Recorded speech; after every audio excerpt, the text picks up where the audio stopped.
I'm Eric Peterson, attorney at Spencer Fane, and I practice in the field of receivership. Gladstone Food Products was unknown to me before the case began, but what we learned is that it was a wildly popular brand of taco shells. I had never heard of a wildly popular brand of taco shells of any type, but Gladstone, it turns out, had a spontaneous Facebook fan page with thousands of people. And apparently they were popular for a variety of reasons, the taste, the flavor, but also the simplicity of the ingredients. There were only really 2 ingredients, if you count cooking oil and water, 4 ingredients. Corn, there was some salt, or a lime type salt, and then it was water and cooking oil. But it was their process that made them so popular. Gladstone Foods, because it was popular, had sought to expand, and they had borrowed money to add at least a second line and maybe some additional capacity to their production facilities. But there were some issues with the construction. I don't know, we don't ascribe fault to anyone, but they went over budget. They were unable to complete the project in a timely way. Consequently, the bank's loan went into default and they were cash strapped, and so they actually shut down, let all the employees go, ceased operations, at which point the bank commenced collection activities, looking probably to just liquidate the equipment and get what they could out of the assets of the company. Bankruptcy would have been too expensive, and as I mentioned, the company had no ongoing operations. It could have been mounted, but it would have been much more expensive and much more time consuming. The company and its owners had gone out of business only a few months earlier, and if there was going to be any chance of capitalizing on the Gladstone brand and its product, then speed was necessary. Foreclosure would have been fine, except the chance that creditors would have been paid in full would have been basically zero. Because of sale of real estate and equipment would not have yielded the same type of returns. So receivership became the best option because it's faster and because it enables the receiver to test the market to see if there's someone who will buy this company as a going concern, start back up with operations, and pay a premium price for the ability to do that. Well, my first priorities, as with any receivership, are to make sure that the process itself has the necessary validity, that if you are going to get to a sale, you don't run into any procedural problems. So it was effectively getting all the books and records, getting notices out, getting the receiver all of the documents and accounts and funding that was needed to conduct the receivership process, and then to allow the receiver some time to see if there was a willing buyer in the market that would produce a better result. What we learned, I don't know if it was a surprise because I didn't have any expectations, but what we learned was this was a company business that had operated under the guidance of the wife of the founder, who the founder had passed away, and her son. And they didn't have formal business training, and so there were issues with regard to documents and getting valid, reliable data on some items. But what they knew a lot about was making taco shells that people liked, and it was the popularity of this brand can't be overstated in terms of what a surprise it was. We literally showed up, every court proceeding we showed up to, there were TV news cameras to see what was happening with this taco shell brand. There was no appetite, I don't think, on the part of the lender to provide new financing. When the receiver was appointed, there was some small amount of cash, and the fact that there was a small amount of cash meant you couldn't mount some very large marketing process for the company. You had to kind of be creative and agile in order to get a sale process done, which the receiver did.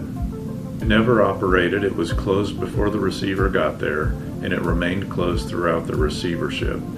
except for the fact that there was a lot of popularity, a lot of customer demand for this product. When we came in, there were a few people who seemed interested in becoming buyers of the company, and so obviously the receiver explored those options. I also was involved in speaking with the counsel for the various potential buyers. And in a couple of instances, we actually reached what we thought was going to be a sale with a stalking horse and some competitive bidding. And we went through this process with, I think, 2 different buyers where we determined that they were the best option available given all the constraints and restrictions that the case presented. But even those 2 buyers backed out ultimately, and so neither of them ended up going forward, even as a stalking horse. Well, the final buyer came in, and it was a very large company, and it's now public, was General Mills Incorporated. And candidly, they learned of this opportunity, I think, from the receiver's LinkedIn advertisement, of all things, because we hired no brokers in this case, because the case wouldn't warrant a broker. There's too high of a cost in commissions and things. They reached out to the receiver, and they essentially wanted to they were interested in a purchase, they were interested in the brand, they were aware of the brand, but they did not want to be involved in competitive bidding. They did not want their name disclosed. And those were 2 of the more difficult parts of the transaction. In addition, they wanted to close before the end of the quarter, I believe it was, which was coming up in about 10 to 12 days from our first contact with them. First, we worked with General Mills and came up with an asset purchase agreement. We filed it. There was confidential information that was not made public at the time, such as the identity of General Mills as the buyer.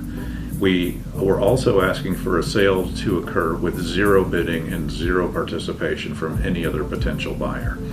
That was a requirement. But General Mills was paying a very high price for these assets because they were interested, and as we explained, the only way we could really get a sale done with no competitive bidding and with all these different features was if there was enough money paid where all creditors got paid in full, because that would remove any opportunity for them to object. And so we did an evaluation of all the claims in the case, of all the claims we anticipated, and then there was a premium added on top of that in the ultimate purchase price, so that money would actually go back to the owners, to the company itself. And so, knowing that all creditors would agree to be paid in full, we didn't really have to say a lot to them until we had a motion on file, and then we could reach out to them and explain what was going on. There were disputes not regarding the sale. We lined all the potential creditors up. We had as many of them as we could come to the hearing on the sale to express to the court their consent to the sale, which I think was important to give the court comfort that running an auction process was unnecessary, that this was the right answer, and that if we didn't get approved quickly, we would lose this very, very attractive buyer.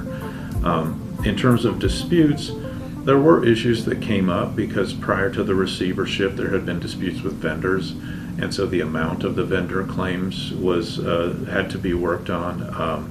The participation of the owners going forward was always an issue, because the son was, in fact, General Mills wanted to hire the son to at least help them learn how to make the taco shells in the way that Gladstone always had. And so ensuring that he was willing to continue on after that was an item that we had to address.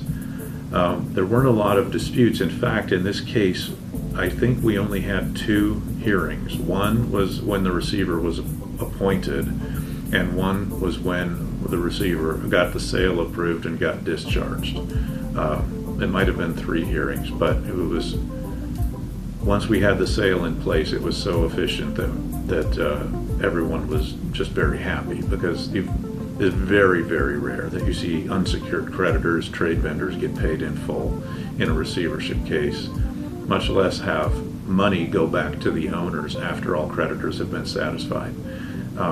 And that happened here. So it was really the best result I've seen in a receivership case. After we closed the transaction, we did a claims process. So we asked the court to approve a short period during which creditors could file claims, and we gave them notices. We got all their claims in. We reviewed, analyzed the claims. We negotiated resolutions of those we thought were maybe inflated or incorrect or filed against the wrong company, and there was one or two of those. They had a claim against an affiliated company, but not against the receivership entity. And so we did that. We came up with a table of claims that the receiver regarded as valid. And so once that was completed, we incorporated that information into a final report.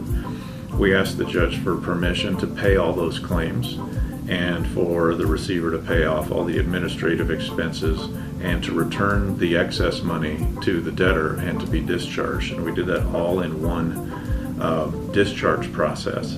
And so that, because I think the court was pleased at the efficiency of it, the court was willing to do that. And so the receiver got permission to pay all the creditors and to be discharged, and the discharge order was entered, and the pre-petition debtor received back, I think, several millions of dollars, which is a result that no one could have imagined at the beginning, because they were looking at facing lawsuits the rest of their lives on deficiency claims. So it turned out very well for them. It was 6 months beginning to end. It was probably 3 months from beginning to sale, and then the claims process was the tailing part of that. The sale itself, however, was very quick. As I mentioned, we first heard from General Mills, I think it was less than 2 weeks before we actually closed on the sale. So within that 2 weeks, we negotiated a purchase agreement. We got our motions on file. We had a hearing. We got title to insure the real estate, and we closed. And I think that was probably a 2-week period, maybe a little more, I'm not sure. Well, as of now, General Mills, as I understand it, is looking forward to, it might be early next year, getting Gladstone's taco shells back on the market. The brand name is La Tiara. I think they'll start to be in stores. And as Gladstone, as General Mills has this enormous footprint across the country, I think people outside the immediate Midwest region will have a chance to also buy La Tiara taco shells. So I think it'll be a tremendous acquisition for them. And I think that, as an observation, I think only in a receivership could you accomplish something like this, because you have the efficiency and the speed and the reduced cost. You can't do it in a foreclosure. You can't do it this quickly or this cheaply in Chapter 11. And so receivership really filled a void here that turned out to give an outstanding result to every stakeholder.